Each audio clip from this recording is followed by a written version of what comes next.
Thank you so much. My name is Emma Bernard, and I am one of the co-coordinators, along with Janet Reamer, of the Mid-Atlantic Coastal Acidification Network. If you don't know who we are, I'll give a quick intro to the work that we do.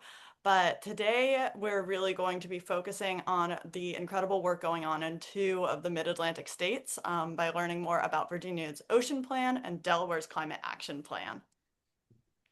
Before we get to that, a little general information about Zoom webinars and this format. There's going to be plenty of time at the end for Q&A and comments, but you can use the Q&A feature to add in your questions or comments at any time. You can also share emojis if something resonates with you, or just put things in the chat if you have a quick question about perhaps a word you don't know that can be answered in real time. So use the Q&A feature whenever, and we'll have a more in-depth conversation at the end.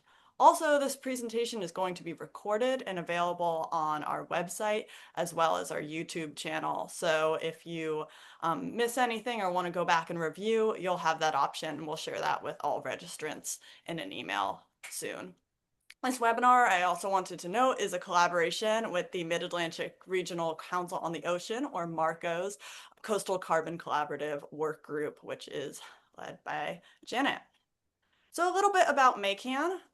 We are a collection of a lot of different groups. You can see scientists, industry partners, state agency representatives like we're highlighting today.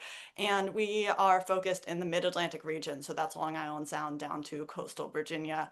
If you look at this map, there are coastal acidification networks all around the U.S. waters. We have the Northeast Coastal Acidification Network, or NECAN, to the north, and SOCAN to the south. So there's lots of collaboration between these networks.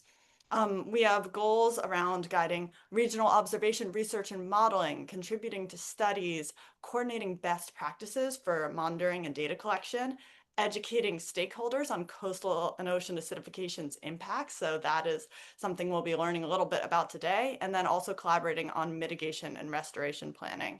I'd also be remiss if I didn't mention that the ocean acidification program at NOAA is really a leader for all of the coastal acidification networks, and specifically MACAN is a collaboration between the Mid-Atlantic Regional Association Coastal Ocean Observing System, or MARICOOS, where I work, and MARCO, where Janet works. Before we get on with this webinar, I wanted to also highlight, you'll be the first to hear about this virtual screening of the film Changing Waters, created by the OA Alliance. That's going to be a collaboration between all the coastal acidification networks, and it's happening on April 28th, 2 to 3 p.m. Eastern Standard Time. So if that sounds like something interesting to you, mark your calendars, and we'll be sharing more in our newsletter and online about this too, but you're the first to know. We also are going to have a special session that's an all-day session at the Chesapeake Community Research Symposium on June 1st in Annapolis. The theme is Estuarine Carbon Dynamics and Acidification in the Chesapeake Bay. So if you will be attending that conference or in Annapolis during that time, definitely stop by. All right, I'm going to pass it over to Janet, who's going to give a brief introduction to OA and coastal acidification. Thanks, Emma, and thanks to Kristi and Will for coming to talk to us today about their state's efforts with coastal acidification. So many people have probably heard the term ocean acidification as it relates to a climate issue. However, we consider coastal acidification to be a water quality issue. So when we think about water quality issues, we think more about the influences from land than we do from the open ocean or from the atmosphere. So just to kind of orient everyone to what we consider to be acidification, we have to remember that acidification is a decrease in pH that is detrimental to habitat and biology. In the coastal zone, we expect there to be much greater changes in daily, tidal, hourly, monthly pH. So not all animals or other biota experience detrimental impacts when pH decreases. But acidification is specifically a detrimental decrease. And in the coastal zone, and again, to orient you, sorry, let me back up a second. To orient you over on the pH scale, I'm sorry, it's a little bit small, but open ocean natural, quote unquote, natural pH is considered to be 8.1. It was 8.2, but it has decreased that tenth of a point since the beginning of the Industrial Revolution. And that may not seem like a lot, but we have to remember that acidification, or pH itself, is measured on a logarithmic scale. So that 0.1 change can actually be quite significant to animals. Then estuaries tend to have a lower natural pH, which ranges from about 7.6 to 7.9 on the pH scale. And again, that seems close to neutral, but we have to remember that each species has a different threshold of where detrimental impacts may begin to be seen. So that's something to consider, especially when we're thinking about permitting and regulations and enforcing regulations. So when we think about coastal acidification, the sources of carbon dioxide, and it is carbon dioxide or excess carbon dioxide in the water that can lead to the formation of carbonic acid, which is it takes up that CO2 molecule that animals would need when they're forming their hard parts. So it's not that there's not enough. I mean, there is definitely enough, but it's in what form does the CO2 in the water present itself? So if it's not in a usable form by organisms, it doesn't matter how much it is, it can be detrimental. So when we think about the sources of CO2 that create that excess quantity, we're thinking about CO2 that comes in from riverine inputs, from agricultural runoff, erosion, also from the atmosphere, different point sources, and of course, in-water processes like the degradation of organic matter. So the more nutrients that you have in the coastal zone, the more plant matter is formed, and the more plant matter is formed, the more it can degrade and put that excess CO2 into the water. So it's really important to maintain those balances, and that balance can actually start with the nitrogen and phosphorus that is going into the coastal zone. So from there, I'm just going to now throw it over to, I believe it was Will that was going to start presenting first, or maybe Emma is going to give an introduction to our speakers. And again, thank you for joining us. And if you have any questions about acidification itself, please do feel free to drop that question in the chat or in the Q&A at any time during the presentations, and I'll answer it so that you can continue listening and not have to worry about understanding a particular concept if we gloss over it, knowing that we're not necessarily concerned about the science of acidification for this particular webinar, but to understand how the states are approaching it. Thank you so much, Janet. So I'll stop sharing now and give a brief introduction to Will. And then we'll have his presentation and then move over to Kristi. So Will is a coastal planner in the Virginia Coastal Zone Management Program, also known as Virginia CZM. And Will manages various grants and provides coordination support for coastal planners with a focus on coastal resilience topics, ocean planning, and marine debris initiatives.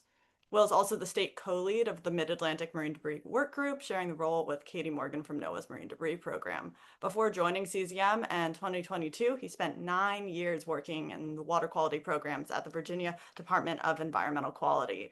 He attended Virginia Commonwealth University, where he earned both his Bachelor's of Science in Environmental Studies in 2010 and his Master of Science in Environmental Science in 2012. So thank you so much, Will, for taking the time to be here with us today, and I am really excited to learn more about Virginia's ocean plan. Always helps to unmute. Thank you, Emma, and thank you, Janet. Thank you both for the introductions and also for that overview of coastal acidification. It's definitely helpful context when we kind of get into what I'll be talking about today, but I just really appreciate the role that MACAN and supporting Marco and Maricus play in helping to communicate what acidification is. I feel like it's the hidden element of a lot of our disturbances on land and in the air. And it's hard for people to appreciate, which makes it fall lower on their priorities lists. And you'll hear me as I go into my presentation kind of talking about how we're trying to raise that on the priority list here in Virginia, and we're doing that through our ocean planning process. So thank you to all of you on today, and to Maycan for hosting me today. So I'll be talking about our work to develop an ocean plan for Virginia, and then how that relates to our planning efforts around ocean and coastal acidification. So just to kind of give a little bit of a roadmap of what we'll cover today, I'm going to start first with a little bit of background on the program that I come from, because it kind of provides some context for why we're playing a role in this space. Then I'll talk a little bit about our work developing the ocean plan for Virginia, which we're still working on, but are moving forward in earnest. And then I'll talk about the draft recommendation for ocean and coastal acidification, or for developing an ocean and coastal acidification plan. I emphasize draft at this point, not because it hasn't gone through significant review to this point. We've run it through the steering committee, which I'll go over in a little bit, for our ocean plan development, but ultimately this will have to go up through state level executive review, and nothing is guaranteed through that process, but we're pretty confident it's developed in a great way that it should be able to survive that review. Anyway, I'll talk about that, and then I don't want to leave you with the thought that we are just recommending a planning effort and stopping there. I'm really fortunate to have been included in some supporting work that can really help kind of grease the skid for our coastal and ocean acidification action plan. So with that, going into a little bit of my program and where I come from. So the Virginia CZM, or the Coastal Zone Management Program, is what we call a networked program. And that's a little bit different and always confusing to people, in that I may work at the Department of Environmental Quality, but the coastal program is not just the Department of Environmental Quality. Instead, it's made up of 12 different state agencies and all of the local governments in the coastal zone, because each of those entities has some sort of enforceable policy that affects coastal resources. And since our goal is really to protect and enhance those coastal resources, we sit at the interface between all those organizations, essentially as an intergovernmental body, working to try and strike a balance between that, work on cross-cutting policy issues, and just better coordinate across all the different missions that these organizations have. And so you may wonder how we make that happen, because it's a great idea, but people have their focus and the things that they need to do. We're really fortunate to have annual program funding from NOAA to the tune of about $3 million, and a significant portion of that goes to many of these different state agencies and local governments who we have represented by planning district commissions. Hi, Emma, I saw you on there. And that funding helps them implement these programs or help support the work around these enforceable policies. So with that kind of context, I'll go into, now our work on developing an ocean plan. And it always helps to kind of start with, why are we developing an ocean plan? When I first came into this project, I thought it sounded pretty silly, because, state jurisdiction goes about 3 miles off the coast, whereas there's a lot more in the exclusive economic zone, all the way out to 200 nautical miles off the coast, that's in federal waters. But because there is no federal planning effort around this, and because ultimately all human ocean uses eventually come to shore, it does make a lot of sense that Virginia should be playing a role in this level of ocean planning, supporting and bubbling up to a lot of the great regional work that happens through MARCO and the Mid-Atlantic Ocean Planning Committee. But anyway, I put this figure up here, this map image from the Mid-Atlantic Ocean Data Portal that MARCO hosts, and you can see there's a lot of stuff going on there, and that's the point. When you actually look at what our ocean uses are out there, and then you think about how a lot of them are changing and evolving, it's a really busy space that's constantly changing. We have new uses coming online, like offshore wind. We have a lot of uses that are kind of changing in their characteristics. For example, commercial shipping is continuing to increase. The ships are getting larger. The ports are getting larger. There's just all these changes happening out there that, have ripple effects on how they may interact with other uses.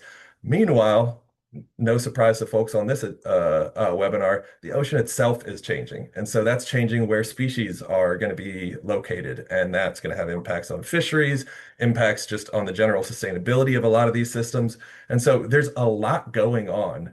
And when we look at the state level, there really is no state agency with the lead on coordinating this type of work. And there's really no body or anything out there in the state that works to coordinate and plan on this holistically. And so that's kind of the gap that we're trying to fill with this ocean plan. And when thinking about, what we're trying to accomplish with this plan, I like to boil it down to these three things. There's a lot happening off the coast that people interact with in one way or another, but don't know very much about. So one of the primary goals of this ocean plan is just to communicate what's going on out there, who's doing what the policies are that influence this, that, and the other. What are all the different uses, those kinds of things. And then also, by bringing people together to develop this plan, and then ultimately, after developing this plan, coordinate around those uses. There's inevitably going to be conflicts that arise as things shift and change around. There's not a square inch of the ocean that isn't used by some sort of entity, surprisingly so. And so working on coordinating around that. And then the last thing is when you pull people together, especially for a planning effort like pulling together this ocean plan, inevitably you're going to bubble up a lot of the needs that need to be addressed. And through that process, we work to identify a number of different recommendations that one of which is the one I'll be talking about today around the Ocean and Coastal Acidification Action Plan. But really just to try and say, hey, we know things are happening out there. We know there are some needs out there. Let's put some priorities on a list of things that we're going to work on as resources allow to try and work through just better management and better coordination of our ocean resources. So with that, our plan has essentially 5 goals behind it. I won't bore you with reading each one of them, but I want to zoom in on goal 3 and goal 4. And in particular, part of goal 3, but minimizing and mitigating impacts to ocean habitat, marine life, and ecosystem functions, and then increasing the resilience of ocean uses, ocean habitat, and marine life to a changing ocean. So those 2 goals guide a lot of the work of the work group that focused on kind of our species and habitats and the sustainability of them, but then also ultimately made the recommendation that I'll be talking about here in a little bit. So in terms of how we've been developing the plan, this has been going on for quite some time, gathering data and building support for it, but it really started in earnest in 2022 when a small group of stakeholders were pulled together to develop a plan outline. And then we used that plan outline in 2023 to really try and get as many people to the table as we possibly could in this process. And we're really grateful to say somewhere around 130, 140 different individuals played a role in helping us develop this plan, which we then divided into different work groups and the steering committee, which I'll go over here in a second. So after getting everybody engaged in 2023, we started the work group process in 2024, and you can see the 6 work groups there. Their task was really for these 6 different topical areas to help us understand the things that we need to communicate, help us understand the areas where coordination will help with how we manage things, and then help us identify those needs for these different topic areas. And so they met pretty much all the way throughout 2024. Some of it bled into 2025 as well. And kind of the conclusion of that work was all the recommendations that they provided to us and copious notes from those meetings that we've been using to draft the plan itself. So with all those recommendations developed, we then took them to our steering committee. And our steering committee wasn't made up of just anybody who had an interest or participated in a use or anything like that. Instead, they were made up of state agency leadership because a lot of the recommendations that we were putting forward were ultimately going to have to be implemented by somebody. And we had to see if that was, viable in their eyes. And so throughout 2025, they reviewed a lot of, or all of the recommendations, somewhere in the upper end of the 30s we had of the number of recommendations.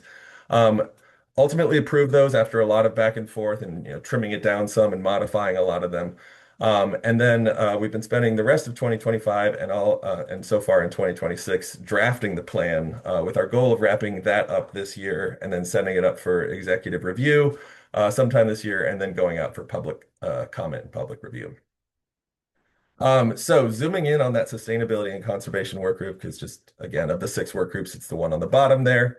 Their objectives were, and this is going to sound very reminiscent of those goals, to identify ways to make ocean uses more sustainable, describe physical and chemical changes to the ocean, and identify ways to prepare for and mitigate these ocean changes.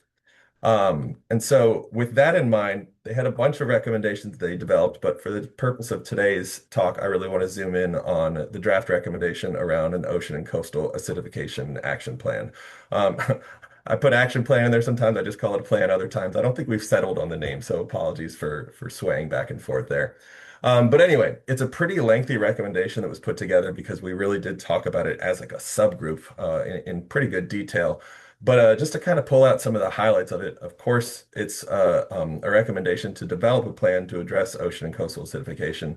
But it really gets into some more specific elements, saying that the plan should plan for, build resilience to, and mitigate the impacts from coastal acidification on fisheries, aquaculture, ecosystems, and the ocean economy.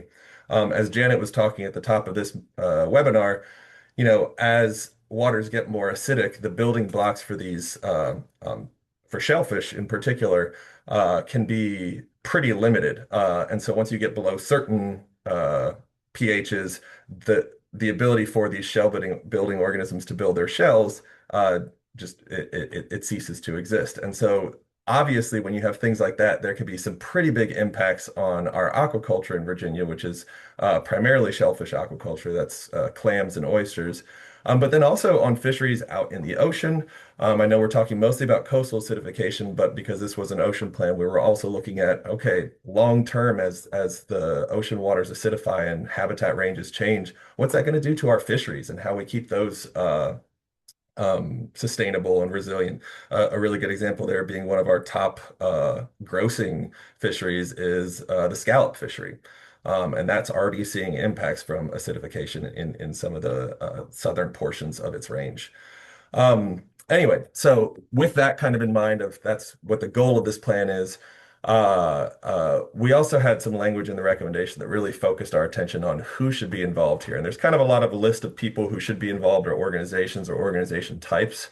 But I mean, just to kind of summarize it up in general, it's really just trying to have a diverse representation of interests at the table. Very similar to how we developed our ocean plan, just good practice in developing any of these types of plans. You want to have all those perspectives at the table so you don't miss something, and so that you have well-informed work coming out of the plan. And then lastly, what the recommendation recommends is essentially what should be in the plan. And a lot of this is modeled from the framework that the OA Alliance put out there. But essentially, we're going to have an inventory of the potential impacts, an inventory of what's known and what's occurring. And in particular, that's, what are our monitoring networks? What is the state of the research on this in our area? Having all that in one place to be able to say, this is what we know, and then moving on to recommendations for research, monitoring, and management actions, things that may help with the resilience of industries, may help with just simple adaptation to it, and then, ideally in some places, some mitigation measures as well. So with that kind of idea in place, our timeline is as I already mentioned, in 2026, we're going to be working on finishing the ocean plan and having it go through the review and then going out to the public. But then 2027 through 2030, we're supposed to have more money per our planning effort, opening up for implementing our ocean plan. And so probably more towards the later part of that period, we'll be exploring the idea of developing this ocean and coastal acidification action plan. Um, but I want to highlight that the benefit of having this as one of the recommendations in our ocean plan is that it puts it on a formal priority list. And by going through that executive level review at the state level, it puts it, it kind of gives it even more higher stature that this is something we're committing to doing. Historically in Virginia, we've tried to start this up a couple times, but that's been primarily at the governor's level, and we have no consecutive terms to our governors, so it's kind of hard to keep momentum on something like that when you switch governors every 4 years. So this is kind of putting it in a more formalized place in a plan that's a state plan that we think will keep it kind of high on that priority list, and resources allowing, we can start developing the plan towards the later period of the 2030s. But one last thing before I close and open for any questions. Fortunately, I was invited while we were developing this plan to be invited as a part of a research project being led primarily by researchers at the Virginia Institute of Marine Science, working on essentially looking at ocean and coastal acidification impacts on aquaculture in the western shore, the eastern shore of the Chesapeake Bay, and then the seaside of the eastern shore. So yeah, hopefully that makes sense. And so anyway, the goal of this effort is to look at the impacts, obviously, of this acidification on aquaculture, but then also to try and provide some pathways for adaptation that's grounded both in the social vulnerability of the area. What's the infrastructure for that shellfish growing economy in the area, and where are the vulnerabilities within that, but then also grounded in what the shellfish growers and other folks in the industry are willing to do and interested in doing in terms of adaptation strategies and things of that nature. And so kind of the way it's going to break out is into these four different research questions that all kind of stack and build on each other towards ultimately making some mitigation or adaptation recommendations. So the first thing is to model the exposure and risk to acidification for both oysters and clams. And that modeling work is going to look out into about mid-century, so the mid 2000s, 2050-ish. But also it's going to develop an interactive dashboard that growers can use that's not only going to look all the way out to that kind of mid-century point, but it's also going to be looking at, okay, what are the current conditions? And then what are the most recent historical conditions? So that when they think about what the waters look like in the future, they can base it on what they've seen more recently and what they're seeing today. That's at least the idea kind of behind that dashboard. There's also going to be concurrently a lot of work looking at the overlap between these areas where acidification risk is going to be its worst and areas where there's social vulnerability, thinking again about these economic systems around the aquaculture industry. And then we'll be holding some community workshops to kind of work with these growers, talk through, not only their reaction to, their perceptions of risk and vulnerability in their industry and their individual operations, but also what are they doing currently in terms of adaptation, and what would they be willing to do in the future? And this is all intended to inform, like I've already mentioned, the goal of developing some adaptive strategies through this plan. So if that sounds familiar, it was just wonderful that this was being proposed and I was invited to be a part of it as we were finalizing plans on the recommendation for the Ocean and Coastal Acidification Action Plan and working on the Ocean Plan, because these things should theoretically line up really well. And kind of provide us some time to be working on things in the interim before we have the resources to start developing the plan. So with that, I'm happy to take any questions, and again, just really appreciate the opportunity to share about the work we're doing in Virginia. Thank you, Will. That was so fascinating. Folks, feel free to use the Q&A feature to add your questions into the chat. We'll do a big round of questions all together at the end. But we're going to pass it over to Kristi now. So as you're setting up your screen sharing, I'll do a quick intro. Kristi is the ocean planner for the Delaware Department of Natural Resources and Environmental Control, the coastal programs where she works to address a variety of ocean issues. Currently, she's leading the effort to develop an ocean and bay plan for the state.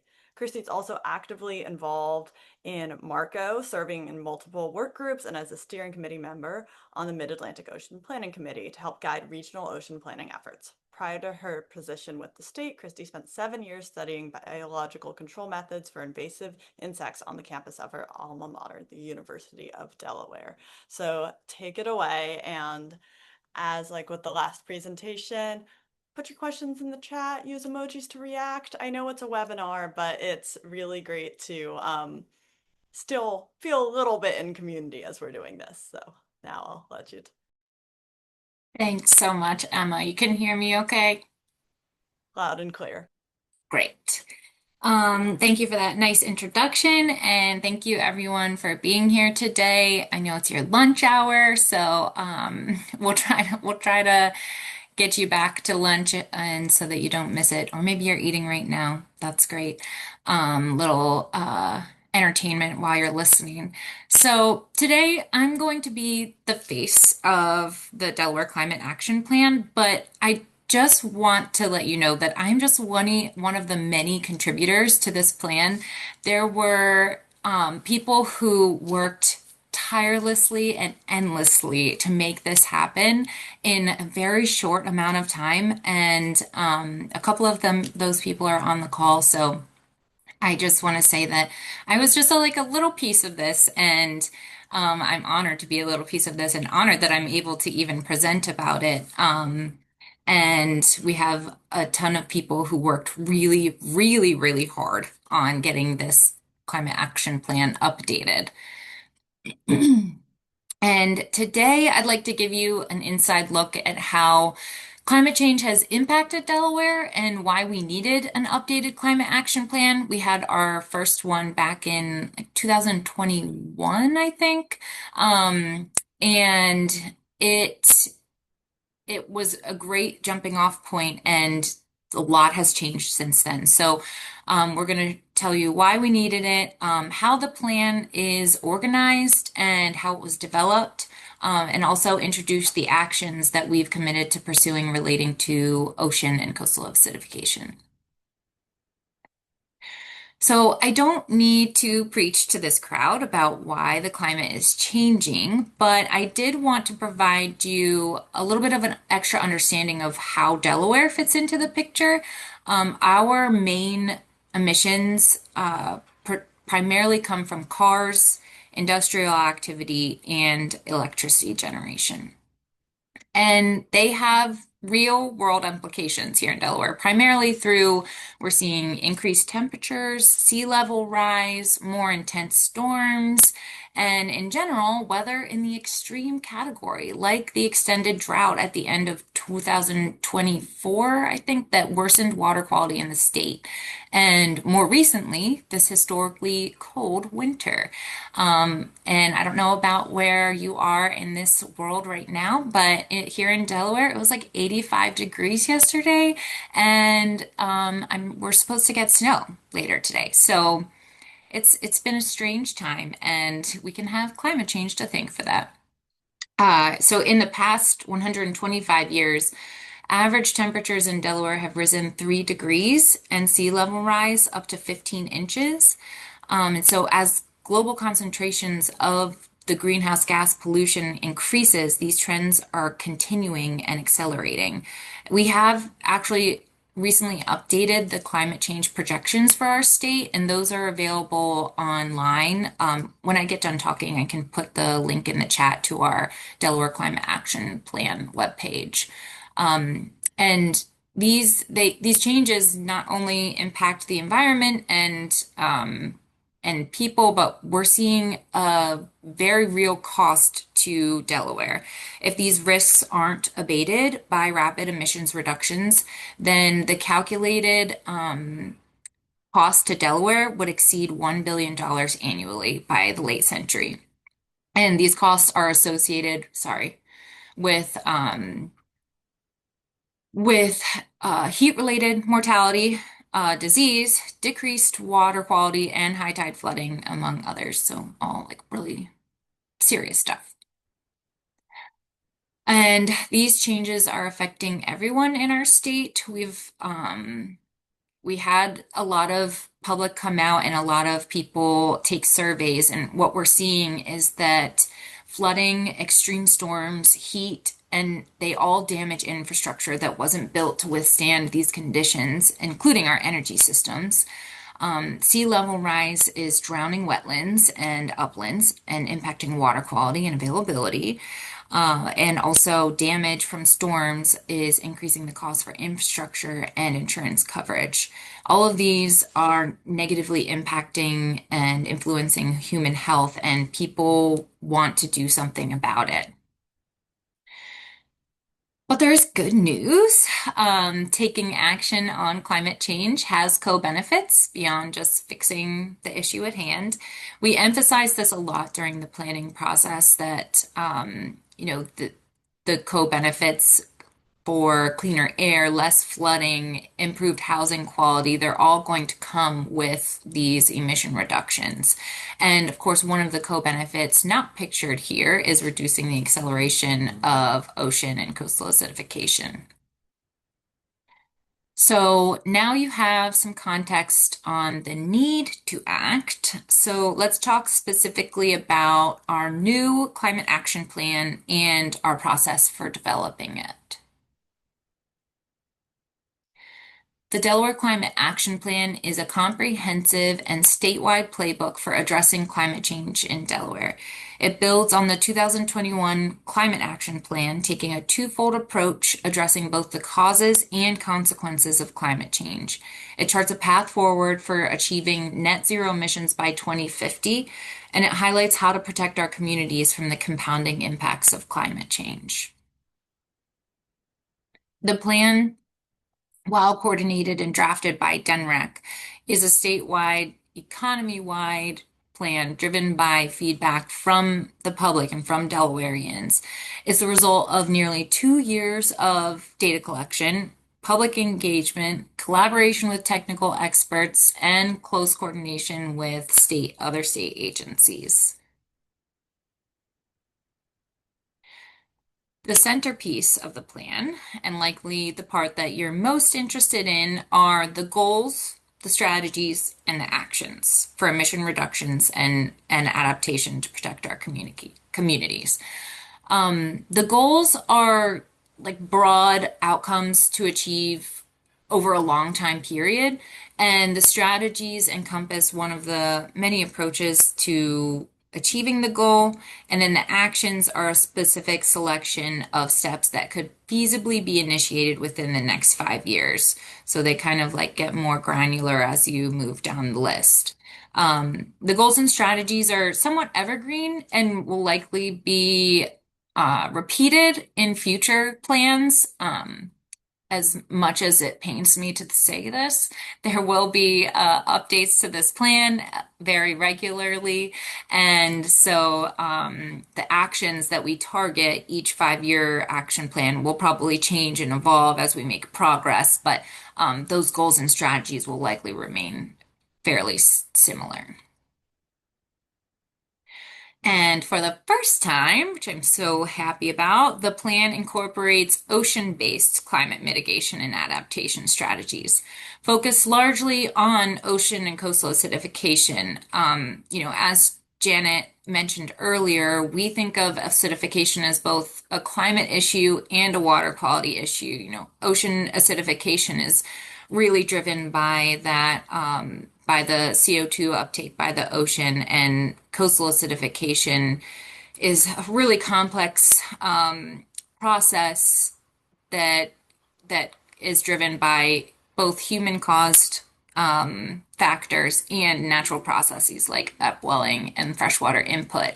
And those human-caused factors, nutrient pollution, agricultural runoff, stormwater runoff, they're all changing the water's chemistry more rapidly and unpredictably than ever before. And climate change is amplifying both ocean and coastal acidification. So ultimately, all the actions in the climate action plan play an important part in addressing ocean and coastal acidification, and many also aim to improve water quality for the state as well, because of the fact that they're really driven largely by CO2.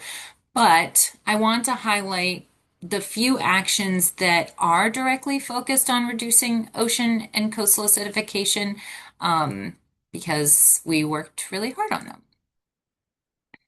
them. So when we began to think about how to incorporate acidification into the climate action plan, we, analyzed our assets, leveraged resources, circled back.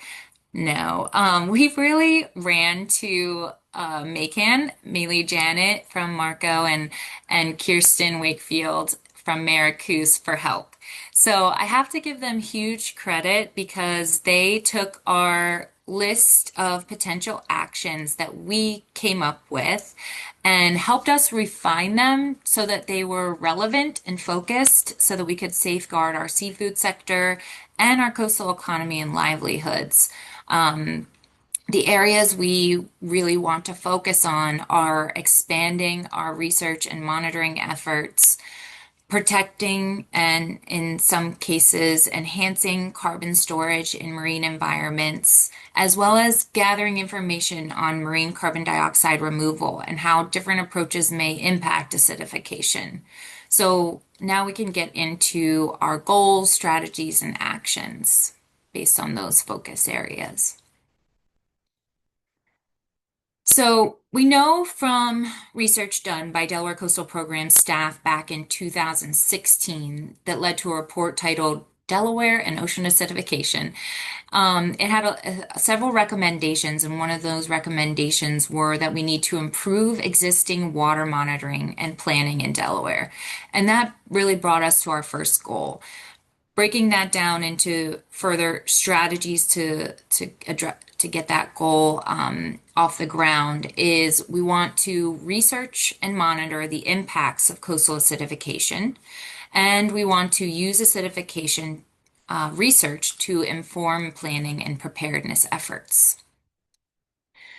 So getting into those strategies a little bit further, and a reminder that these actions that are under each of these strategies are specific steps that could be feasibly initiated within the next 5 years. So we have committed to several concrete things to reach our monitoring and planning goal.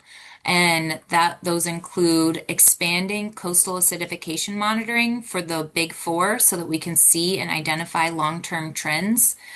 Continue to collaborate with MACAN so that whatever we're doing here in Delaware isn't conflicting with other states, and we can continue to learn from other states and regional assessments. We are going to assess and characterize sector-specific risks across seafood and coastal economies. And we're going to do a gaps analysis on existing policies and regulations that touch on the drivers of ocean and coastal acidification.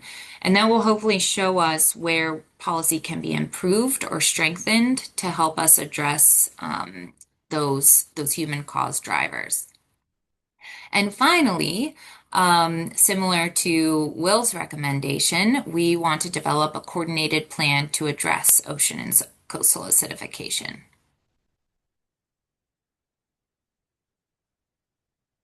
So that brings us to our next goal, bringing it back a little bit related to those other two focus areas, the blue carbon and MCDR exploration, MCDR marine carbon dioxide removal. The first three strategies you see here on the screen aim to protect and enhance our extensive wetland system's ability to store carbon. And those are great, obviously, but the two strategies I want to highlight for this particular goal that are more related to ocean and coastal acidification are the two bottom ones, focused on our coastal waters and marine carbon dioxide removal.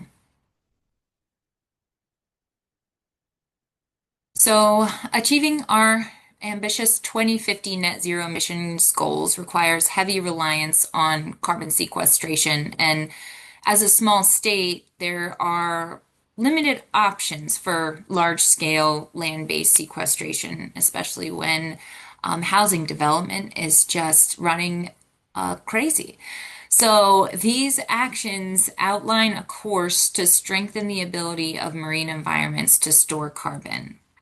And MCDR may contribute to the pathway to help meet climate targets, but assessing the potential risks, benefits, and monitoring and evaluation needs of the different MCDR approaches and strategies is really important. They won't all uniformly affect ocean and coastal acidification in the same way. And so under that strategy 05 that you see at the bottom, these actions are really focused on information gathering so that we can build readiness and informed responses as MCDR projects are proposed along off our coast. And we also need to have a holistic picture of the state's authority to regulate MCDR projects. So that's where that gaps analysis comes in this case. And Finally, identifying these actions was an enormous effort, but it's only the beginning. Now we begin the truly hard work of implementation. The actions were coordinated across many different sectors and aren't intended to be just for state agencies. However, DNREC will be talking to the experts across sectors about where the priority actions are and what we can get started on. And we'll also be responsible for tracking progress. The climate change officers that were designated from key state agencies will use their role to take ownership and champion actions as resources allow.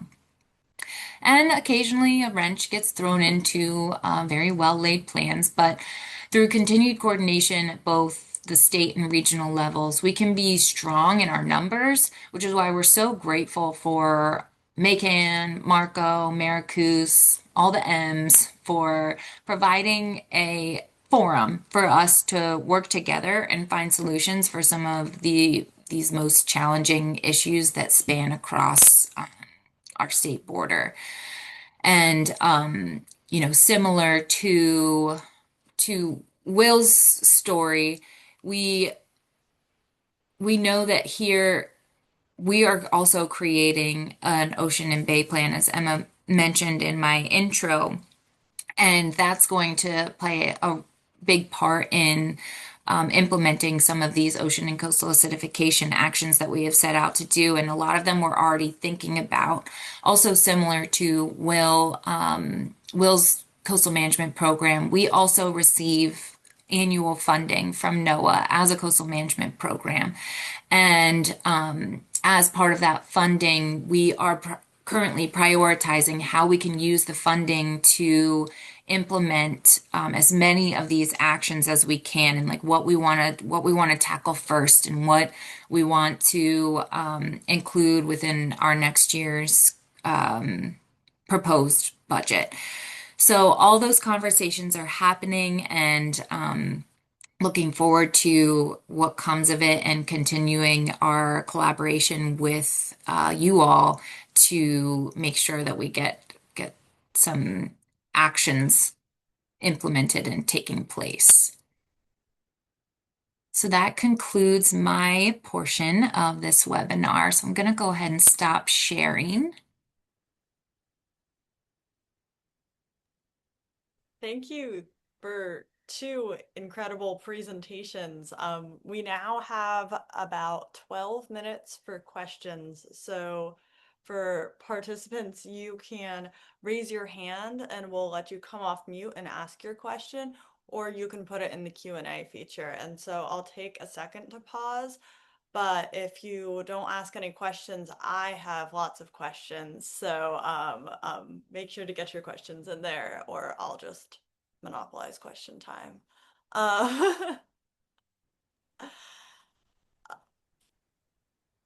Alrighty. I was wondering, oh yes, Jordana, I will let you off mute. You are now able to unmute. Hello, can you hear me? We can. Great job to both of you. It was really interesting to see all the work that Virginia and Delaware are doing. And I know that Delaware has also been working on an ocean and bay plan. So I was wondering, Kristi, if you could talk a little about where that's at and if you had any sort of collaboration with Will's group as well, or any other states who are interested or already working on developing ocean plans. Yeah, thanks for that question, Jordana. We are developing an ocean and bay plan, and I will say I'm so jealous of Will that he's in the drafting phase.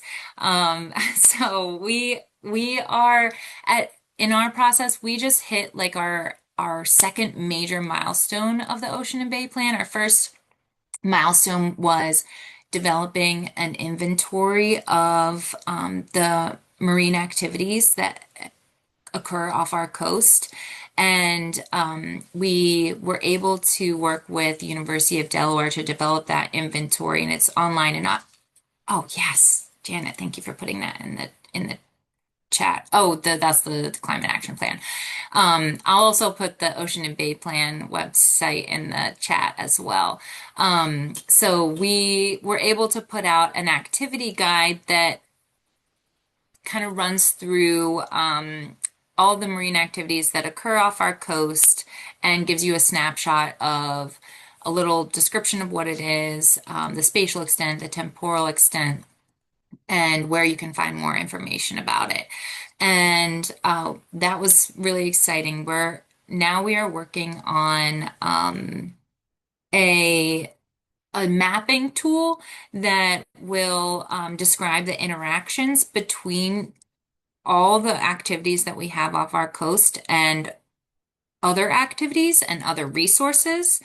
So it'll describe their interactions and give you best practices for minimizing conflicts. And that'll all be done in a public-facing ArcGIS tool. And then we are going to be drafting our plan. So we're still a whiles away from drafting our plan, which is why I said I was jealous of Will. But a lot of the ocean and coastal acidification work will be incorporated into the Ocean and Bay Plan as well. And to your question of have we worked with, like, collaborated with Will? Yes. I actually, before Will's time, even in the ocean plan world, I think you were still in water quality. I used to meet with Laura McKay, who was leading the ocean plan charge in Virginia, and I copied a lot of their methods to try and get our plan along the way.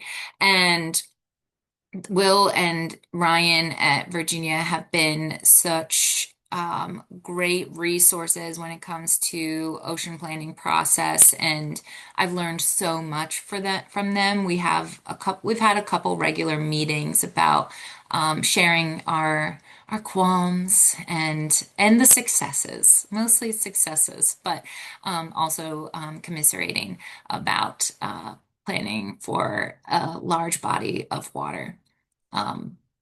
So I hope that answered all your questions. I may have forgotten one of them. It did. Thank you. Thanks. Thank you, Jordana. And Janet, do you want to ask your question out loud? No, I think Kristi kind of touched on it. But Will, have you collaborated with, for example, Maryland, because you share the Chesapeake Bay?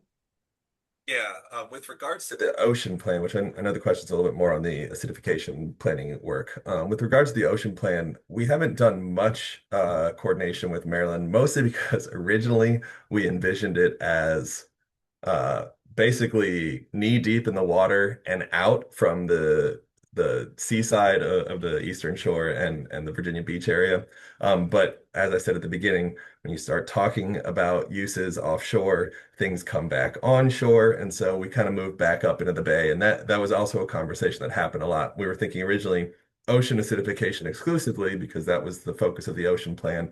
But then we moved into the bay. And so I think when it comes time for actually developing the ocean and coastal acidification action plan, there should be a lot of good coordination with Maryland there because of that shared water resource of the Chesapeake Bay. But to date, we haven't done too much on that other than just kind of keeping in touch on things. And as Kristi was mentioning, meeting every once in a while to kind of talk about how we're going about things and what's going on. But as that planning effort gets more in play, I think we should definitely be reaching out with Maryland some more.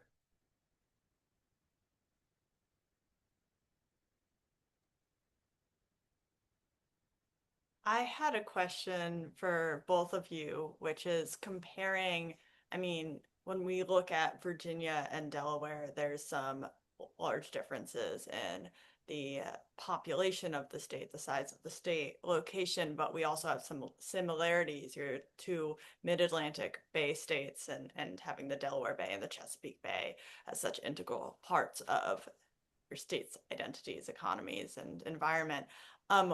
When between the two of your planning processes, what are you seeing as similarities and differences when it comes to coastal acidification planning? That's a good question. I probably will not answer it directly, and Kristi, take a stab at it. But I don't think like coming into this topic, I'm in no way an expert on it. So I've been relying on the experts a lot. Janet, Emma, Edie, many others in this realm who are working actively in it to kind of help me understand what's going on. But the role that I kind of see more importantly for where I play is not necessarily to be an expert on it, but to be the one who can connect all the people working in that space. And so, in terms of similarities between things, I can imagine that on the coastal side, there's a lot of concern around similar concerns around coastal acidification and its impacts on aquaculture, mitigation practices around around like wetlands and things of that nature. I was remiss to mention that we are also planning to explore MCDR and its relationship to um, acidification and being a way of helping along with it, but also helping with the overall mitigation of carbon pollution. So I can see like on the zoomed up a level or two, a lot of similar things. But in our ocean planning efforts, something that we realize a lot differently is, like, what are our state economies driven by? And the fisheries that may be the biggest fisheries in Virginia are not necessarily the same ones in Delaware or other states. And so those things are going to influence a lot of where the planning focus probably is driven from. But I think at the end of the day, a lot of the recommendations will probably be pretty similar. But that's just hypothetical. Kristi, I don't know if you have anything to add. No, I agree, Will. When I was hearing your presentation, I was like, "Oh, yep, that's what we need too. That's what we need." Um, I think where we might differ is that communicating piece because, Will, correct me if I'm wrong, but it seems like Virginia is has a pretty bigger population of shellfish fishers, commercial wise, than maybe Delaware does.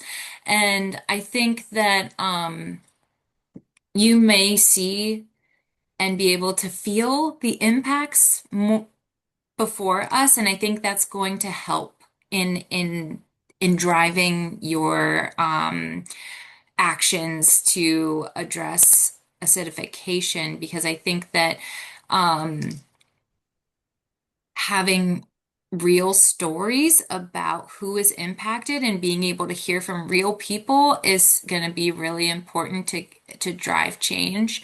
And without those stories, without people knowing about it and realizing that it's happening, I think it's going to be more challenging. And so I fear that we may have more of a challenge there, but we do have some amazing people in our state that are, aware of the issue and are willing to be ambassadors for the issue and communicate it out so that we can actually try to reduce the impacts of climate change and acidification.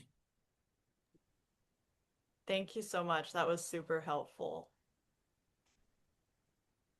Well, we are at time and we want to thank everyone for joining us. I just have one very important closing remark, and that is to remember that states are really the starting point for helping reduce the impacts of coastal acidification. So if your state hasn't started an ocean acidification action plan, contact MACAN or the Ocean Acidification Alliance, and we can all help you get started. So it was a pleasure having everyone. And we look forward to seeing you again in the future for future MACAN webinars.